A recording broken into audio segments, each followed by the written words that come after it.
कि आपके खिलाफ ही एफआईआर कर दी गई। घटना के 3 दिन जहां निर्मम रूप से वो महिला को पीटा जा रहा था और खाप पंचायत की तरह करके, वहां पंचायत भी नहीं हुआ, वो तो हम तो देखे सजा दिया जा रहा है।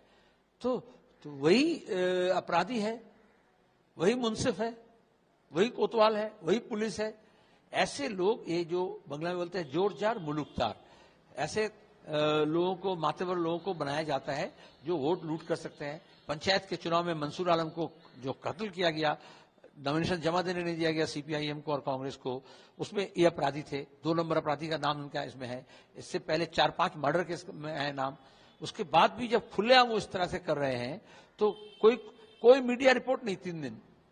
और जो जिसको वो शक किए कि वीडियो उठाया है, उसका घर को तहस-नहस किया गया, उसको घर से निकाला बाहर किया गया, पुलिस और तृणमूल के गुंडा मिल करके। इत्तेफाक से जब हमें मालूम हुआ, तो जब जिसे हमें मालूम हुआ, हम संगे संग वो ट्वीट किए 30 तारीख को, और पूरे देश को मालूम हुआ। जब पूरे देश इसके बारे में, और बंगाल के लोग, जब ये किस तरह से लोगों को खौफजदा करके रखा जाता है, किस तरह से तृणमूल के गुंडे, जेसीबी जैसे लोग, हिटलर जैसे लोग खुद कानून बन जाते हैं ममता बनर्जी के बदौलत, तो वहां पे जब भी ये मालूम हुआ लोगों को, पुलिस बाध्य हुई। जो पुलिस सैल्यूट करती है तृणमूल के गुंडों को, ये जेसीबी को, उसको वो अरेस्ट करे नाम मात्र, और वो तमाम साक्ष्य जो है वो उसको मिटाना शुरू कर दिए। लेकिन हमारा ट्वीट को तो मिटा नहीं सकते। जो लोग उसे फॉरवर्ड के, पुलिस की तरफ से, साइबर क्राइम की तरफ से उनको फोन किया जाए, आपको कहां से मिला ये, तो ये स्टैंडर्ड ऑपरेटिंग प्रोसीजर है।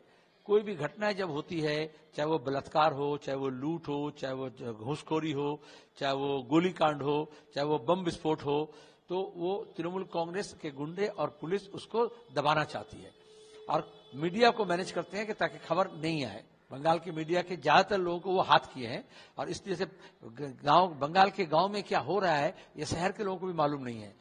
और उसके बाद अगर फिर भी कोई पत्रकार, कोई समाज माध्यम, सोशल मीडिया, कोई नौजवान या कोई राजनीतिक कार्यकर्ता, सामाजिक कार्यकर्ता अगर उसको उजागर किए, तो उनको वो डराते हैं, धमकाते हैं। अंबिकेश महापात्र को जेल दिए थे कार्टून फॉरवर्ड करने की वजह से।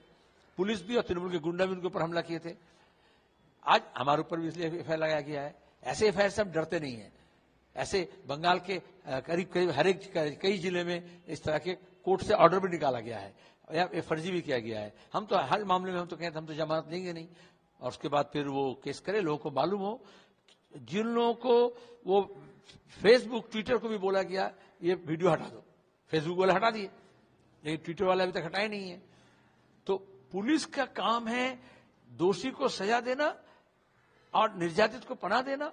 लेकिन ये क्या करते हैं, लालच दे करके तुम्हें घर देंगे, तुम्हें पैसा देंगे, तुम्हें रहने देंगे, कुछ नहीं, तुमको भगाएंगे नहीं गांव से, तो उससे दे करके ये हमारे नाम में केस किया गया।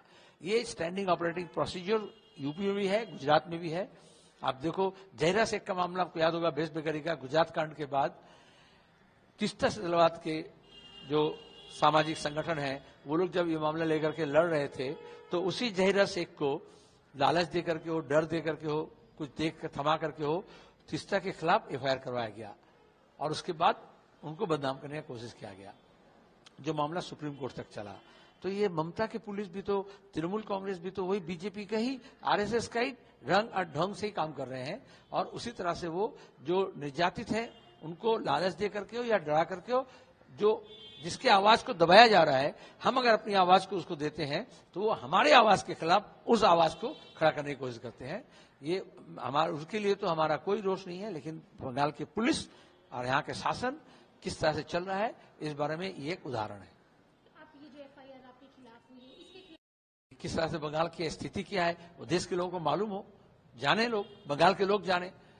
चोपड़ा जैसे नहीं, ऐसे काकद्वीप से लेकर के और कोच बिहार तक ऐसे सैकड़ों लिबरेटेड जोन है, जहां तृणमूल के गुंडा और वर्दीधारी पुलिस दोनों इकट्ठा होकर के जमीन लूट कर रहे हैं, बलात्कार कर रहे हैं, चोरी कर रहे हैं, धांधली कर रहे हैं, अपराधियों को पनाह दे रहे हैं, और इलीगल आर्म्स कारखाने बनाए हैं, बम के कारखाने बनाए हैं, वो चला रहे हैं, हेरोइन का कारोबार हो रहा है, स्मगलिंग हो रहा है, और वहां पे कोई अगर आवाज उठाए उसको दबाने की कोशिश की जा रही है। ऐसे सैकड़ों एफआईआर करने से भी सीपीआईएम और वामपंथियों की आवाज को दबाया नहीं जा सकता, ये बता देते हैं।